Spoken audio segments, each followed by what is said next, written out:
Afternoon 77 officially at the Youngstown Warren Airport. The old record 75 set in both 1999 and 1946. I think we'll do this again tomorrow. I think tomorrow's record is toast with temperatures expected to get just about as warm as today. And we set records in Cleveland, in Wheeling, in DuBois, and in New Philly today.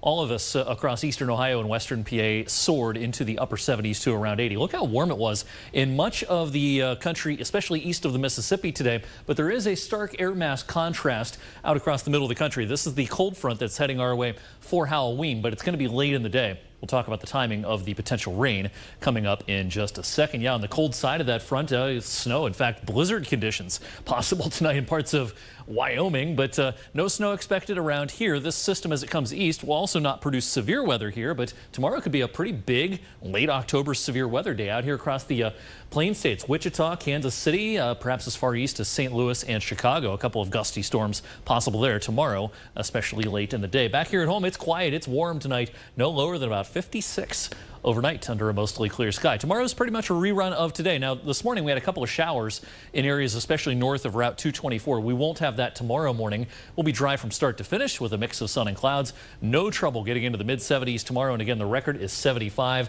76 might even be a little bit conservative considering we got to 77 today. Not going to be surprised if we see a 77, 78 degree reading in much of the area tomorrow afternoon. All right, here comes Halloween, and here comes this cold front. But it's going to take most of the day for it to arrive. First thing Thursday morning, it's still way out here. And as we head towards late afternoon and especially into early evening, shower chances should start to increase from west to east. But this is going to be mostly after sunset. So especially those early bird trick-or-treaters Thursday evening should get away mostly dry with rain chances increasing by 6:30, 7, 7:30, 8 o'clock.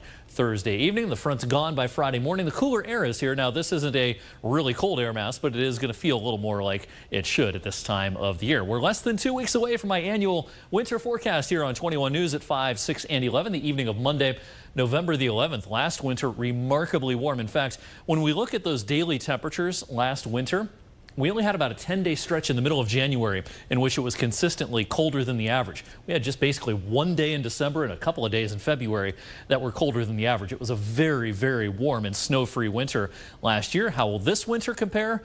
Well, stay tuned for my annual winter forecast coming up again the evening of November the 11th. No snow in this 7-day forecast, although again, it's going to feel a little more like it should at this time of the year by the first couple of days of November, Friday and Saturday. As we head towards Election Day next week, it's going to start warming up again. Maybe a couple of showers in the mix as we head into Monday and Tuesday. Derek. All right. Thanks, Eric. Up next on 21 Sports, the Youngstown State football team.